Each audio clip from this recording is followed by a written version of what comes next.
internal imisebenzi, for instance, we headquarters nakuma provinces. Finance prioritize wonke ama-comrade and no one else from any other party, to be honest with you. Mina bekuzoba i-criteria le ngizokhuluma nobaba futhi ukuthi makufika kuma-office duties nemisebenzi occupy kuma-constituencies sifuna abantu labagada benathi before ama-elections. Any other party. We need to ensure that because ibona labantu abalahlekelwe i-livelihood yabo. So we can't manje prioritize abantu laba bengekho nathi abanye ungathola ukuthi abavotanga nathi mara ibona laba manje sebathola ama position ayikho right. When it comes to political positions, yes, we can look at how we position and also strengthen the political agenda. Okay, that's understandable. But makufika ko ama operational role to umuntu akwi finance or umuntu akwi administration or umuntu akwi but in HR isn't this knowledge? I'm a functionaries. We can't take anyone else who has never a member of Umkhonto we before. The political position is a different story, but the administrative and operational, even if you're a politician and you want is kundla and a job and a role to play, we must prioritize you. Ngoba wena osizile, wena wenza ukuthi Umkhonto namhlanje ukwazi ukurecruiter no-attractor amanye ama-politician. Wena olwele ukuthi Umkhonto ibe nabantu abawu-58. Wena olwele ukuthi Umkhonto iwine i-KZN. Wena wenza sure ukuthi Umkhonto is the official opposition eMpumalanga. Wena wenza sure ukuthi Umkhonto is recognized eGauteng. Those are the people we must recognize.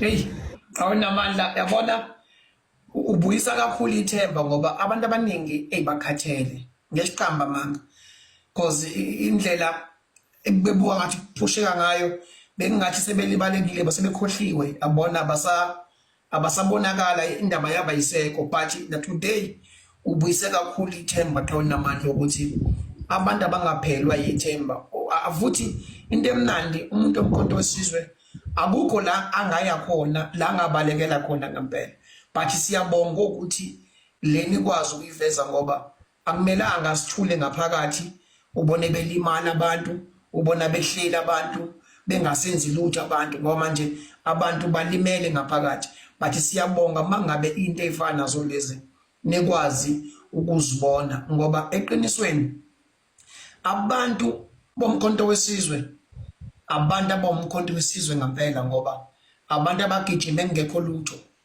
kungekho funding kungekho lutho bakhipha imali zabo abantu bona ukuthi umkhonto awugijime abanesikhathi sabo yonke lento ukuthi umkhonto mawugijime umkhonto usumile usu-right abantu engingamelanga ngempela labo balibaleke bakhohleke today besengenayo imedia ebikade imedia isivulela ezomkhonto wesizwe singabanye futhi nathi saba ukuthatha uTikTok sawuguqula sawenza umkhonto wesizwe ukuthi mawufuna into omkhonto wesizwe ngena kuTikTok but siyafisa ukuthi one day ningene isikhumbule ngoba ngiyazi ukuthi one day ukhona umuntu okukhumbula ukuthi icontent uTikTok eyadlala enkulu indima leyo ngoba iyona TV le yabantu bomkhonto wesizwe iyona news le iyona station yabo le abakwazi ukuzwa indaba zomkhonto wesizwe.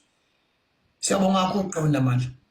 No, ngibonge kakhulu. I think enye into engifuna ukuyisho is the following. You know, ngine opportunity yokuthi ngalesikhathi ngiseGhana ngihleli nobaba sikhuluma into eziningi, sithola isikhathi esiningi. So